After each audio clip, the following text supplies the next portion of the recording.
This week, we are going to do something just a little bit different. We're going to take a look at the anatomy of a play, and it's going to be three plays actually this week, all either the same or a very similar concept. And we're just tired of breaking down crappy stuff. So we're going to dig into some stuff that I think would be interesting and just show how a play attacks a defense, why it's successful, and the different elements of some concepts that Shanahan likes to run. This week, we are going to take a look at the dagger concept. The dagger concept is not new, it's not modern, it's not novel, but Shanahan certainly loves to run it, as do lots of offenses around the NFL. It is a play defined by a through route with an in-breaking route behind it. In Shanahan's parlance, he calls it a Dover route. And we'll see that Dover route here. So let the play run in its entirety, and you'll see the dagger concept at the top of the screen. And you'll see something that Shanahan does on both plays that we're going to show you first up, and that's going to be a now route underneath it to give you what Shanahan likes to do. So we get a look. I mean, the two primary routes here, even though we end up getting the ball to Juice ultimately, the ones that we want to kind of focus in on are actually the two inside of him, though. So you've got George Kittle, who's the number 3 receiver there, who's going to be on that through route that you mentioned, and then you've got Ayuk as the number 2 receiver who's going to be on that in-breaking route behind him. And so this is a little bit different than the way a lot of teams will run a sort of dagger type concept, where a lot of times the person in Kittle's position will just continue straight up the field and just basically clear out where that in-breaking route that Ayuk has got is kind of the primary look on this concept, right? And so they'll just kind of clear things out, really try to maximize the space that they're opening up for the in-breaker.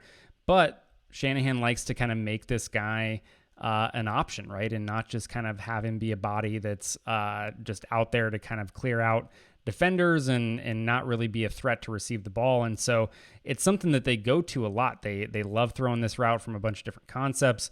And you can see Jimmy kind of look there first, right? As he's kind of cocking this pass back there, he wants to throw it to Kittle, but he sees the linebacker that's kind of dropping underneath it. And so in this one, it really looks like he should throw the ball to Ayuk at this point, right? Like the inside route is covered. That opens up the space that's kind of behind in that kind of void there in the intermediate area for Ayuk to be able to run to. And the other defender that's there, right? So you can see the guy that's kind of like halfway there between the numbers and the hash mark. He's creeping up, right? He's going up to Juice on this play. So it's really widening that space. And we'll see them ultimately kind of come back to this later on in the game and kind of try to fix this mistake. Now, the Cardinals are in cover 3 right now, and they're actually running a zone pressure. So if you remember from the Scheme Month videos from last year, if you haven't seen those, I would definitely recommend going back and look. But you can see exactly what's happening with the coverage shell based on the number of defenders that are going after the quarterback, and then you can see your deep defenders and your underneath defenders. And so the Cardinals here are in cover 3. You've got effectively 3 underneath defenders. Now, what George Kittle is going to do, he's the first option on this play. He is the first read for Jimmy Garoppolo. Against cover 1, he's going to do exactly what he's doing. He's going to actually stem the top of his route across the face of the single safety, which is why he breaks across towards the numbers. If this were cover 2, he would run more of a straight route and try to split the safeties and carry both those safeties and threaten that way. So this is going to be a bit of a choice route based on what he sees that safety do. And since the Cardinals are in 3, he is going to kind of cut across that safety. And then you've got the Dover route behind it that kind of breaks in for Ayuk. And then the last kind of element is George Kittle. We've got Jimmy's security blanket, who's running that now route, and he just basically sits and shows his hands. Or Juice, sorry. He sits and shows his hands, and that's that. And that's where Jimmy goes. And that's the dagger concept that they got some positive yardage on. Ultimately, this was a 2nd and 1 play that they end up converting. And then they decided to run it again in the second quarter. But in the second quarter, it's going to be on 1st and 10. And they catch the Cardinals in basically the exact same defense. Yeah. So we'll kind of see here. I'll let this one run again. But we're really getting the exact same concept from the 49ers against the exact same coverage from Arizona here. And you can see this time, so as you kind of go through the progression, right, the same sort of thing happens where you've got that whole player that's in the middle of the field that's sinking underneath Kittle's route. And then you see the curl flat player that's there again, kind of creeping up the field towards Juice. And so we're opening that same window behind him. And this time Jimmy's able to get the ball, right? He doesn't decide to go to the check down right away. And he gets it up there, little high, but nice job to get it up and over those underneath defenders, give Ayuk a chance, who is able to make a great play to bring the catch in. Obviously, doesn't end the way that they want it to. But yeah, you can see this sort of thing happen, right? Where teams run the same concepts multiple times throughout the game, but they get a look at it kind of like, hey, this guy was open previously. Let's see if we can catch him in that same look again. And here the 49ers were fortunate to do that. And they had what should have been a big play that gets them down deep into the red zone and a chance to get the ball in the end zone here to bring this back to within a one-score game. And we obviously have the unfortunate ending to this play with Ayuk trying to make something happen there extra after he gets that great catch. Let's go back to the zone pressure a little bit because well, not the sideline, let's go to the end zone view because I want to take a look at what the offensive line does here, and more specifically, Trent Williams. Trent Williams is an amazing specimen of a human being, and he just just his mere presence is enough to just bounce a dude off of him. It's great. The offensive line actually handles this pressure really, really well. And I mean, you've got the pressure that's going to be on this left-hand side. They're in a half slide over to the left. And basically they have a stunt, they have people rushing, and nobody is phased. Everyone knows what to do. You've got Brunskill, who's actually holding up his guy one-on-one. You've got McGlinchey on the other side. This is before his injury. He's able to hold away number 94. And Jimmy just has a perfect pocket to sit there and pick where he's going to throw and make that throw. And then Trent Williams just tosses a guy. That's just a large human. He gets a little help. I mean, I think the Cardinals actually kind of screw this up and that they end up with two guys kind of trying to end up in that B gap there. As you can see, I think it's Chandler Jones and then whoever the interior player is there, who I'm not sure of. But yeah, you can see them both kind of trying to squeeze in. And Chandler Jones plays this almost like he's expecting that D tackle to kind of continue and loop around the edge him here. But yeah, I mean, from the 49ers perspective, right, it was when you're trying to handle and deal with these stunts, a big thing is that you want your offensive line to be on a similar depth, right? That's how you can pass this stuff off. And so they're in a great spot right here when you look at Mack, Tomlinson, and then Trent Williams on the outside there, and all having that nice depth that you want to where they're all on kind of the same plane and can pass this stuff off. So you can see Williams, even as you go here. Trent, I think, is expecting this to be a stunt too. Like you can see his right arm right here start to kind of reach out and to the inside so that he can gain control of that guy. And even Tomlinson, right, starting to kind of extend those arms away and pass him off.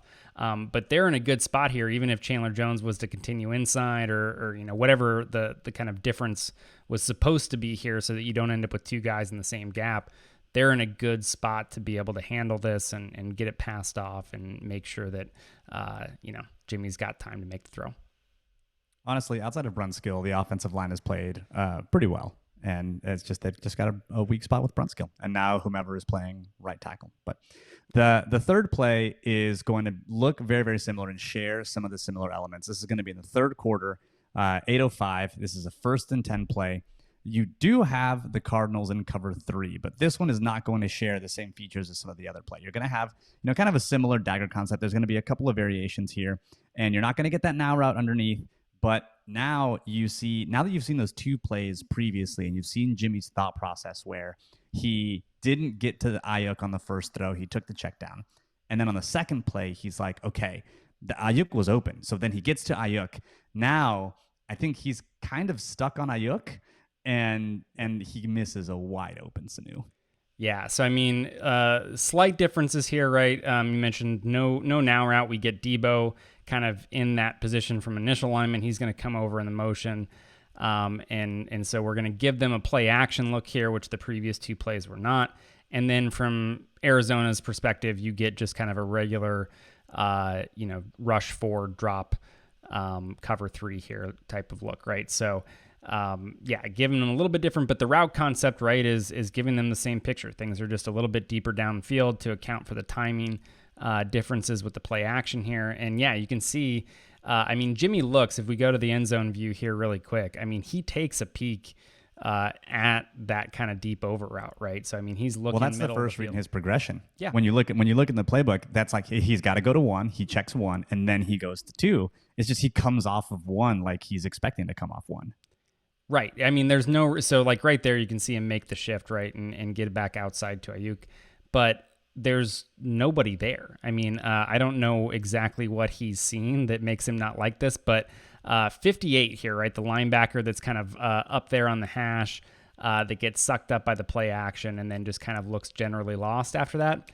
He's the guy that's supposed to be carrying this route from Sanu. Like he should be getting back. He looks generally lost because he is. Yeah. I mean, and you can think of if you've seen any of the highlights, right? Fred Warner and the 49ers linebackers in general just do a very good job of this, something they're always aware of and kind of ready for, where it's just like their standard process, right? You can see like even after he gets his pass read, he opens up the wrong way and he looks out kind of to the short side of the field there. And really he should be opening to find the number 3 receiver, right? Or the crossing route from kind of that opposite side of the field. And so, yeah, he just kind of never does that, doesn't get enough depth. And so you have just a ton of space there for Sanu to be able to get to. I mean, as long as you can kind of throw him flat a little bit. So throw it more out toward the sideline as opposed to leading him further down the field. And if you do that, you should be good in terms of keeping that single high safety away from it. And yeah, so there's just a lot of space to be able to throw there. But yeah, you can see that they've had previously success going to Ayuk's route, or that's been kind of the open route. And he just gets, I think, like you said, a little predetermined in terms of where he would like to go with that ball, ends up getting taken away. And then he's kind of just in like, let me get it out to a check down mode. Yeah, I mean, the Cardinals, this is the third time the Cardinals have seen a very, very similar concept. So they're ready for something similar. And yeah, the differences are not enough to get them off of what they're going to do here. Minor difference with this one, because of the split from Ayuk, he's running what Shanahan calls a widened over, which I have to imagine that like widen over there's some kind of pun in there. I have to believe it.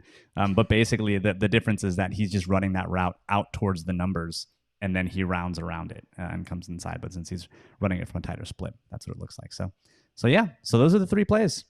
Dagger concept, little different. You can see some of the quarterback's thought process. You can see what the defense is doing. And overall, you can see why the play was successful and in some cases why it was not.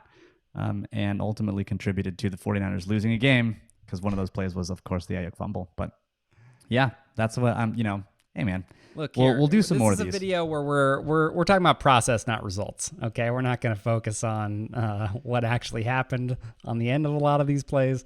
Not many of them all that great necessarily, but yeah, something interesting getting to see the same sort of concept against very similar coverages and kind of just seeing how the quarterback, is progressing through those and what he's looking at on the plays and just kind of giving you an idea into his thought process. That is the Dagger concept. That was the anatomy of a play. Thanks for tuning in. Thanks for the beer. It will help us take the edge off of David Newman. At least we can hope. Thanks for tuning in. And as always, go Niners.